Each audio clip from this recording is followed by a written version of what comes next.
No, it's after making Margin Call, which was sort of a very talky film and stuff like that. This is the complete opposite. Was that a conscious thing where you wanted to challenge yourself in a different way, or did it just kind of happen that way? When I'm starting writing something, I try not to think of what's to come, which is 3 years. If you're going to make the movie, it's 3 years. It's millions of dollars. It's hundreds of people. It's all of this sort of stuff that you have to bring together to do these things. And as a writer, I try to absolutely just forget that and see what I'm sort of following and where it goes. And so this film started with the letter that begins the film, which was, something that I decided was kind of the right thing to do because it's where the film had started for me. So I wrote this letter, didn't quite know what it was at that point, and then over the next 2 or 3 months, this kind of story builds around it.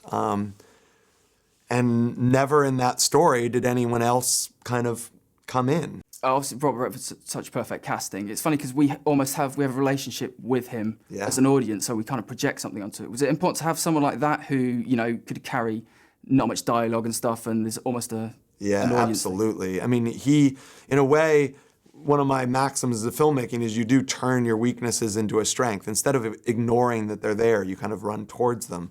And with American audiences especially, I think, Mr. Redford at this point is almost a victim of his own success in that, when you've been around for 45 years as a sort of, at this point, kind of a screen idol or icon, it's very hard for an audience to kind of get a fresh take on you. And I was at Sundance with Margin Call, so now the script was pretty much done. And he comes and gives the filmmakers every year this big kind of rousing, welcoming toast, kind of at a brunch. He welcomes you all to the festival and tells you it's probably not going to work out the way you want, but he does it in a very nice way.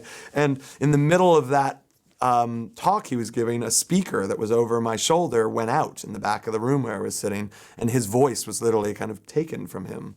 And at that point, I start thinking, if you took this person with so much history with an audience, where it's almost the weakness as an actor that he has such history, but put him in an absurd situation, in the middle of the ocean, and take his voice from him, potentially the audience feels like they know the character, but it's not Robert Redford, and so they may go with that. Yeah, I want to quickly ask you about the ending, and we'll save this till after the film's out, so it's not a spoiler or anything. But obviously, a lot of people sort of talking about, is it ambiguous? But I'm wondering how significant is the white light? Is in your mind a definitive, thing that this is what actually happens?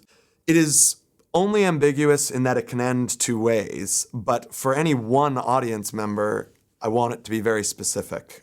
So when that white light, which I put in there for a reason, which is this sort of flash, it's about a second of white at the end of the film, at that moment, what you believe or what do you think is happening? Don't overthink it, just what did you think happens?